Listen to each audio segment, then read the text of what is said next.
మిర్చి తోటలో చాలామంది రైతులు నల్లి ఉందని చెప్పేసి మందు కొడతా ఉన్నారు కదా. సపోజ్ ఇప్పుడు చెట్టు అనుకోండి, ఇదే చెట్టు ఎగ్జాంపుల్ తీసుకున్నాము. మందు కొట్టడం పైన పడుతుంది, కింద కూడా కొంచెం పడుతుంది. కాకపోతే పురుగులు కానీ అంటే ఏమైనా చిన్న చిన్న దోమ లాంటివి ఆకులు కింద వైపు ఉంటుంది. ఇప్పుడు సపోజ్ ఆకు ఉంది కదా, ఈ ఆకు వైపు కింద వైపు గుడ్లు పెట్టి పిల్లలు తీస్తూ ఉంటుంది. అది మన కంటికి అవపడం అనమాట.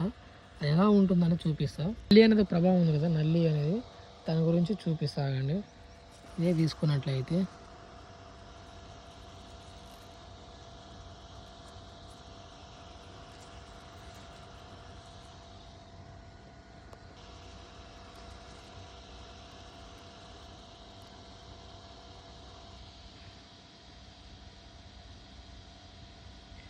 ఇవన్నీ దోమలు అన్నమాట.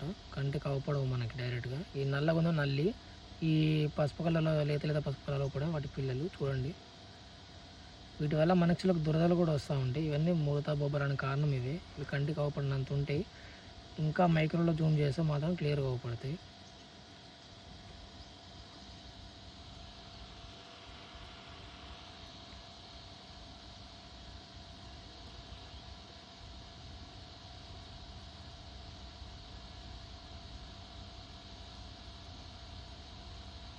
ఇదొకటే కాదు, ఇంకొక చెట్టు చూసుకుందాము.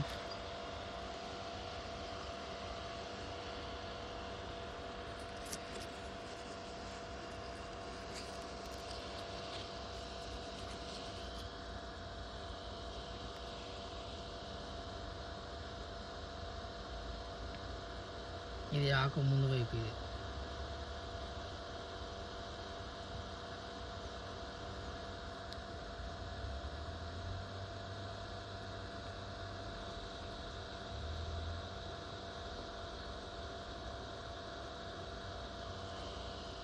ఇదే ఆకు వెనక తిప్పి చూద్దాం.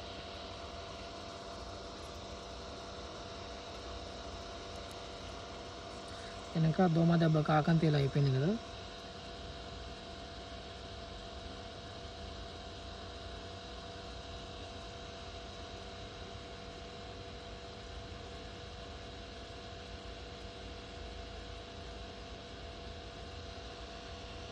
దోమ ప్రభావం అయితే ఇలా ఉంది. కంటికి అవపడింది. చిన్న చిన్న పురుగుల నుంచి ఎక్కడైతే లార్వా స్టేజ్ అంటాం కదా, పురుగు నుంచి దోమ మారి పిల్ల గుడ్డు నుంచి కూడా ఇలా ఉందన్నమాట స్టేజ్. కొన్ని అవపడుతున్నాయి ఫోన్లో చూసినట్టయితే, ఇంకా కొన్ని అయితే కళ్ళకు అవపడతలేవు.